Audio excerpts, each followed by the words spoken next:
I'm feeling great. How are you? I'm good. I'm good. I'm finally glad we get to finally sit down with all of our busy schedules. All right. Yeah. So, first question is, where are you from? I'm originally from Jonesboro, Louisiana, but I also reside in Arlington, Texas. Okay, Jonesboro, Louisiana, Mhm. where Lil Snoop was from. Yes. Okay, so do you get? Because his fans are still out there. I'm one of his fans. Do Mhm. people ask you, do you know him all the time? All the time. All the time. As soon as I bring up yeah, Little Snoop. Yeah. How does that Like feel? literally. How does that feel to feel? Um, it feels honestly, it feels great because he basically put on a legacy for our small town. Like Jonesboro is very small. Okay. So, we really don't get out there like that. But Mm, for the fact that he's actually known from being from Jonesboro, Louisiana, is I feel like is very dope. And okay. just to even know him is just like, wow, that's amazing. And inspiration to just be like, okay, if he can do it, I can do it type thing. Or anybody that's in Jonesboro, like I can do it. Okay, I feel that. I like that. I feel that. I Yeah. feel that. So being from Louisiana, how was it growing up there? Like how? Um, honestly, how is it growing up there? And well, I'm country, so it was fun. Mhm. Very very family oriented. Love everywhere. Everybody knew everybody because it's a very small town. So all the neighbors know each other. You pretty much grew up with the same people that you went to school with. So Okay. as the grades go by, you're seeing the same exact people. I moved from Louisiana when I was pretty much around, I would say 10 or 11 years old. So half of my life I was in Louisiana, half of my life I was in Texas. So it's been very different for me, transferring from different, um, I would say, Safety. states. Yeah. Yeah. Okay. So it was different, but I still gotta rep my home always. Okay. And I pay my respects to Texas also. Okay. So being in Texas around that time, let's say, well, you came to Texas, let's say, early late 2000s, like 2010s. How was it? Yeah, It's like, 2010. yeah. Yeah, I was in I first came to Arlington, Texas. So I would say it was different for me. It was very different, especially because my mom, she brought us down here for education. Hmm. And we had better opportunities Hmm. down here than we did in Louisiana. And everything was more at a fast pace, especially for it to be such a big state. Mm. So it was very, I would say it was very good for us. I experienced a lot of different things that I probably would have never experienced in Louisiana. So I'm very grateful for it. Okay. It was a little tricky to make friends at first. I would say for me, because I would say I'm shy, but when Okay. you really get to know me, like I open up like a little butterfly and Okay. start flapping my wings. Okay. But I would say it was a good experience, a little tough at first, but it was definitely worth it to Okay. be the person that I am now. Okay. And that leads me to a great question. The person you're in now, who is Halley Jay? Um, as an R&B singer, who are you? So the fans can know. I would say Haley J is just a dope normal female, honestly. Okay. Honestly, like I'm not gonna say I'm nothing special. Like I feel like I'm a very unique person that was put on this earth to just, put out certain messages that God wants me to put out. I feel like I'm different than anyone in the industry. So I feel like I will put in a different atmosphere for um my fans and the crowd of people in the world. um I love women empowerment. Okay. So most of my songs are definitely toward that, just to, make us feel good, make us, especially Black women, us in general, just make us feel good just about ourselves. Don't be uncomfortable with yourself, no matter how you look, no matter what people tell you. But yeah, basically. When you say bring something different to the industry, how do you feel about the presence of R&B now? Like, I say R&B now, because I did another interview and I mentioned how R&B has basically lost its soul to it. Like I would say like its natural feel, like how it started. And I'm not saying that it's not good to evolve, because it's always good to evolve into something better, but it's not good to actually lose the soul of the whole start of it, R&B is rhythm and blues. So it's like nowadays they're really mixing R&B and rap, or R&B and hip hop, I would say, because they are two different categories, but in some ways they can collide, and it sounds very good. It's very appealing to the ears, but I feel like now in our generation, we get those two confused, because we have lost that soul. But we have some very soulful artists now. I just feel like back then we used to, well, I would say like artists used to just talk about and express so many different things, and now it's like we only express one topic, I would say, instead of a variety of things. Like we don't go through things in life, or people don't need different things to listen to in order to express their feelings, I would say, because it's like we don't have one emotion. Like it's different emotions in our body. So R&B should be that part, so you can really express yourself in those different emotions, instead of, oh, we're just getting money and doing stuff with niggas. Yeah, you feel me? Yeah, you see where I'm going with that. I feel you. A lot of people say R&B dead, but it's not dead. It's just underground. Exactly. And like the underground really just doesn't have that exposure, because the people at the top don't want to give them that exposure.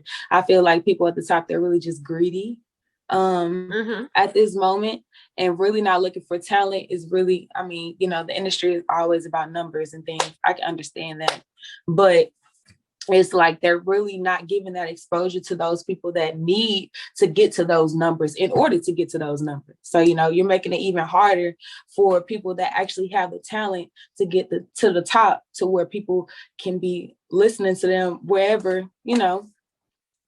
but I feel that completely. I feel it completely. I hear it a lot from other artists too. Now, when did you start singing? Like, I would say I've been singing ever since I was probably 2 years old. That's when I really first picked up the mic in a church. My dad is a pastor, and it's always been in my blood. I've always sung in the choir, either the church choir or my school choir or anywhere. I've always sung pretty much ever since I was 2 years old, and I've just been growing ever since then. It was a period of time where I stopped singing, but when you're given a gift and God has given it to you, he's going to make you realize, hey, this is what you're supposed to be doing, especially if it's your purpose. Like, I'm going to make you realize this is what you're supposed to be doing, because you're not going to be happy with anything else but your true purpose. So I was just drawn back to it, and here I am now again singing.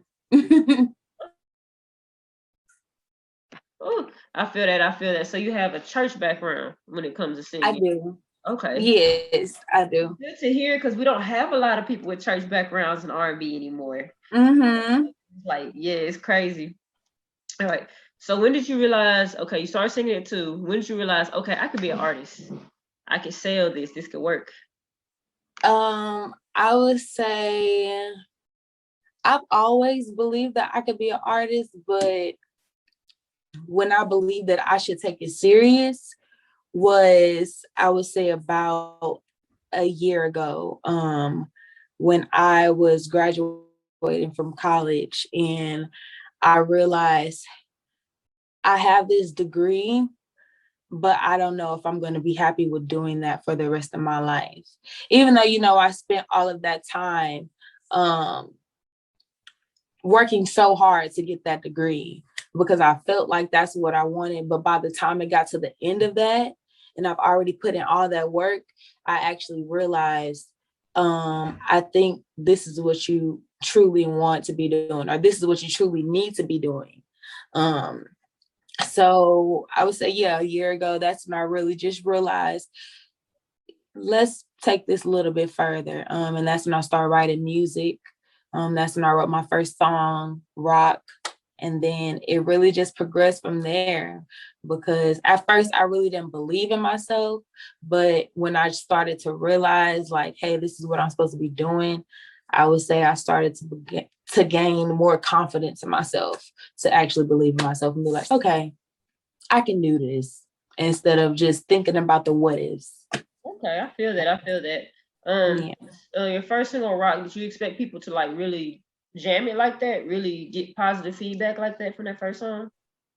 No, I didn't. I was very scared. I was really scared out of my mind, because actually the first time I went to the studio was horrible. I was like, I would never go back again. This is not for me. But eventually, even it was probably like 2 or 3 weeks after that, I still ended up going back to the studio, and that's when I wrote that song.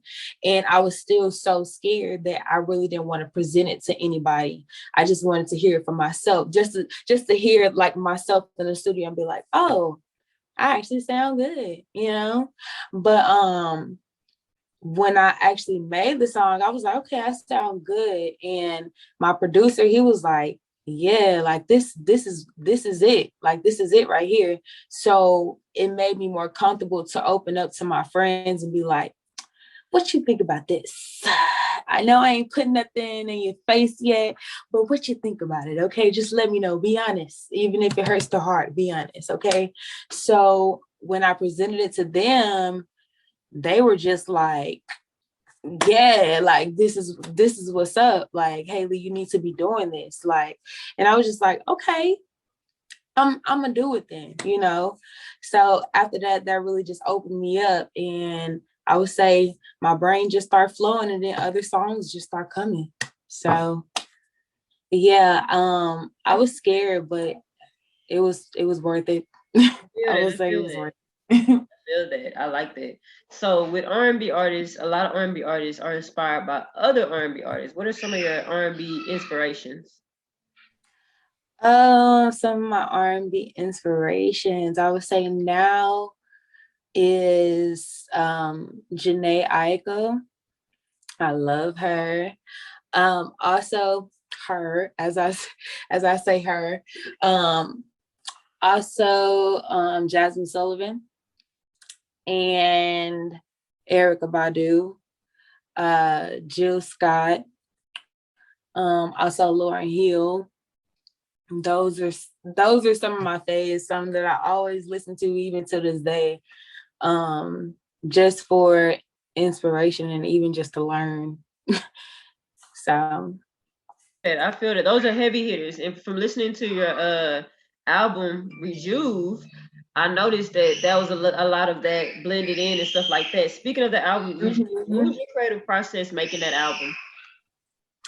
My creative process, I would say, really my creative process was just going through my emotions at that time. That was literally the exact emotions I was feeling at the time, probably a year from now. And I was just basically, I call it my what it it just like rolled off my tongue. But my relationship of lessons, basically, like I went through this relationship and it just taught me a lot. And basically all of those songs were based on a story of how it went. And it was just like very good, but then it just taught me so much in the middle and at the end of the relationship. And it really just opened me up to really know myself, I would say. And to know that it's good to love yourself before you love anybody else. Like you can't love nobody else unless you love yourself. That's a word. So truly, That's a word. huh? That's a word. Yeah. Yes. Like literally. And it was just songs portraying on, you know, being, I would say not gullible, but just being in love, you know, being in love and how love can be very blinding. And you don't truly see a person until they truly show you them. Honestly, you can think that you truly know a person, but until they truly show you them, you're not truly gonna know that person. So honestly, that's just how it went. And I just took my emotions and put it to the pen and got it working. Many other songs, well, not many other songs. I wrote every single song. And I would just listen to the beats and let it flow. And that's basically how I write my music. And I love that you write your music. I love how you mentioned that, because I was going to ask you, but instead you just went ahead and mentioned that. My favorite track on the album is Smooth. What was the inspiration? Okay. What's your favorite track? Scratch the inspiration. What's your favorite tracks on the album? Give us okay. My favorite tracks. Okay. Actually my favorite tracks on the album is Company and Honey Tree. I love Smooth too, because Smooth was my baby. Smooth was my baby for a minute. Smooth was very different for me. I just end up hearing a beat. I believe, I was on YouTube. You know, I scroll on YouTube a lot. I like to do freestyles a lot too. Not saying like I ain't really got into I don't know how to rap or nothing like that. I ain't really got into the freestyle like that. But you know, usually how I start off my music, you know, I just like to flow and just, you know, go with my emotions. So when I heard the beat, I was just like, oh yeah, it's a little funky. I can do something with this. You know, I like funky, weird beats. I don't like the beats that everybody think about like, oh, this is, yeah. But me, I'd be like, oh, I can hear that bass, or I can hear, you know, just different instruments really get to me. And I'd be like, okay, yeah, I can do something with that. So how Smooth came up is just, I was just thinking of the mood that I felt when I was with this person. I would say when we first started talking, and it's just like this person was just so smooth. Like they knew every single thing. Like I didn't have to tell them anything. Like it was just weird. Like it was very weird. I say it's weird, but it's like weird in a good way. You know, you just like, how do you know that? Like, or how do you know I would like that? And it's like when you don't experience certain things in life, and when you eventually get to experience them, you're just like, oh, this is the best thing ever. Like this, yeah, I can do this. I can really do this. And I just feel like this person was just so smooth. I'm just like, why? Like, why you make me feel like this? Butterflies and just all giggling and bubbly and stuff. Like this person was just very smooth. And that's how I just came up with the song. Like literally will put me on a high without getting high. Or make me feel drunk without really, you know, that's why I did the, you know, smooth like peach, crown peach, because that's actually my favorite drink too. So, you know, crown peach, real smooth, you know, it tastes real good. Tastes real good, and it make you feel good too. Take about 2 or 3 shots, you're gonna be but yeah, that's definitely how that person made me feel. So end up writing the song. Okay, I feel that. So you write off of what you experience.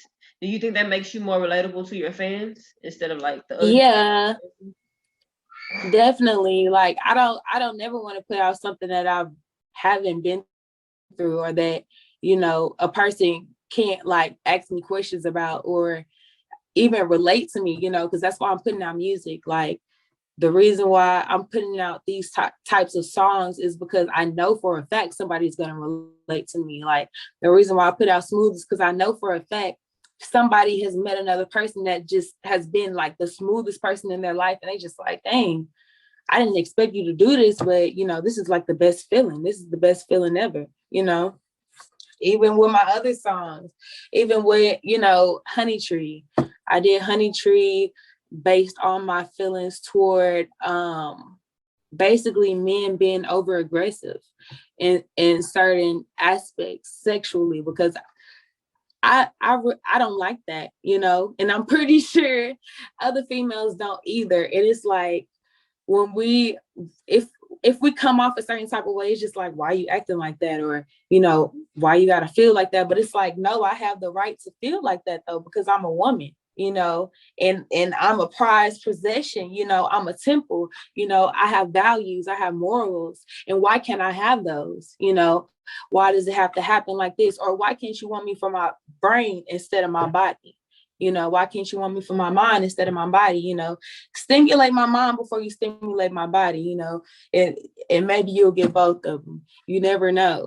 So that's why I made Honey Tree, because I just got tired of seeing females just being like, oh, I'm gonna just go da da da da and get money, or I'm gonna go do with this boy and get money. And it's like, no, baby, you're a prize. Stop just putting yourself out for some money or for a flight or for a bag or for some clothes or for like, no.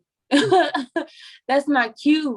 I'm sorry, baby. I'm pretty sure your mama didn't raise you like that, and if she did, she did the wrong thing. And you shouldn't be teaching your daughter that, or even your son shouldn't be bringing nobody home like that. Like, no. Be a generational curse breaker. Don't keep it rolling. Like, I feel that. So I can tell that you're trying to change the dynamic of that chase a bag culture. Yes, definitely. Because it's just like, no, that's not cute. I mean, I'm all about getting your money, sis, but it's like, get your money yourself, you know, or we can get the bag together. Don't go toward him to just take the bag from him and shit, you ain't got nothing to offer. What do you have to offer? Just ask? That's not good enough. Yeah. Like, that's not good enough, boo. Like, no. Okay. You gotta bring something to the table. I like this. Yes, I like that. Mm-hmm. Yes. So your album Rejuve, why did you name it that? Like, what was the whole that's a very unique name. I actually never heard anything like that. So so basically Rejuve is short for rejuvenation. And basically I actually it's funny. I actually wanted to name it Screwed at first, because I have a song on my EP called Screwed. And I was gonna put those together, and I wanted to make it come out. Basically, I wanted to be like hypocritical, because when you think about Screwed, you think about like, oh, like I'm just messed up inside. I don't know what to do. You know, basically that's how a lot of people feel in a relationship, like when it ends. So it's like, man, like I love this person so much. I don't know what to do. They screwed me up. I don't know how to feel emotionally. But how I wanted it to come out is like, yes, I'm screwed up, but at the same time, I learned from it and I'm growing from it. So when I started to think about that more, I ended up just making that a song. And that's how Screw came along. But instead, I was like, I need another name for it. So it ended up being, January, because I actually wanted to put this out, I would say sooner, before January even hit. But when January hit, I was like, okay, it's a new year. All right. I feel like it's a new start for me. So let me go ahead and get this music stuff, done, and let me get it cracking. And at that point, when I just started putting everything together, I was like, I really feel like rejuvenated. Like, it's been a new year.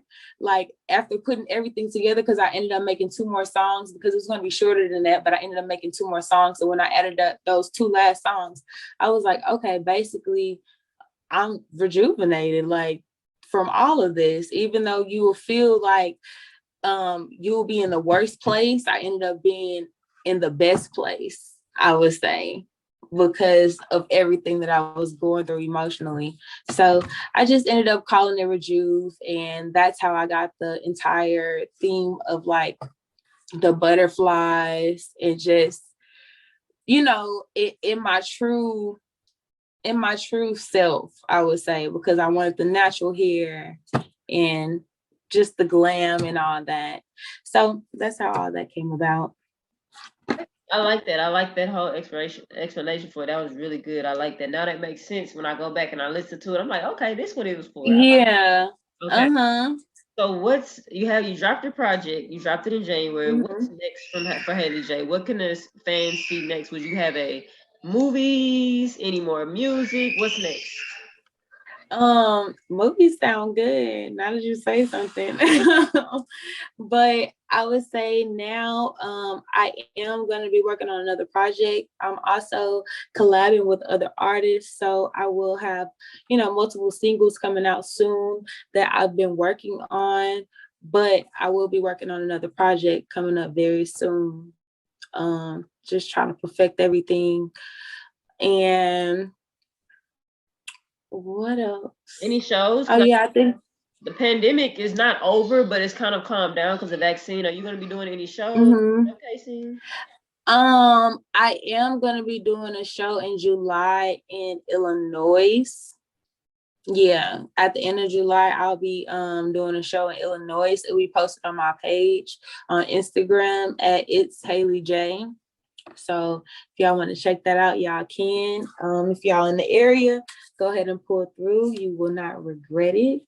But I should have some more shows that I will be posting soon on my page. Go ahead and shout that social media, like all your social media out, just so the fans can keep up, the supporters can keep up with you and everything like that. Okay, yeah, for sure. So on all my social medias, you can find me at It's Halley Jay, ITSHALLEY JAY. Also on Facebook, you can find me at Halley Jefferson, HALLEY Jefferson. I know you know how to spell that, but yes. I appreciate it so much. Thank you so much for coming in, checking in with us at Female Hip Hop Now. Y'all make sure y'all subscribe to the channel. Y'all make sure y'all follow her on Instagram, and make sure y'all check out her tape. Is it an EP or an album? Because it's different nowadays. I don't want to get it wrong. I would just say it's an EP just because of the amount of songs that's actually on there. So it's an EP for sure. Yes. It's really dope. R&B is not dead. Don't act like R&B is dead, y'all. Not at all. Not at all. We just haven't been found yet, baby.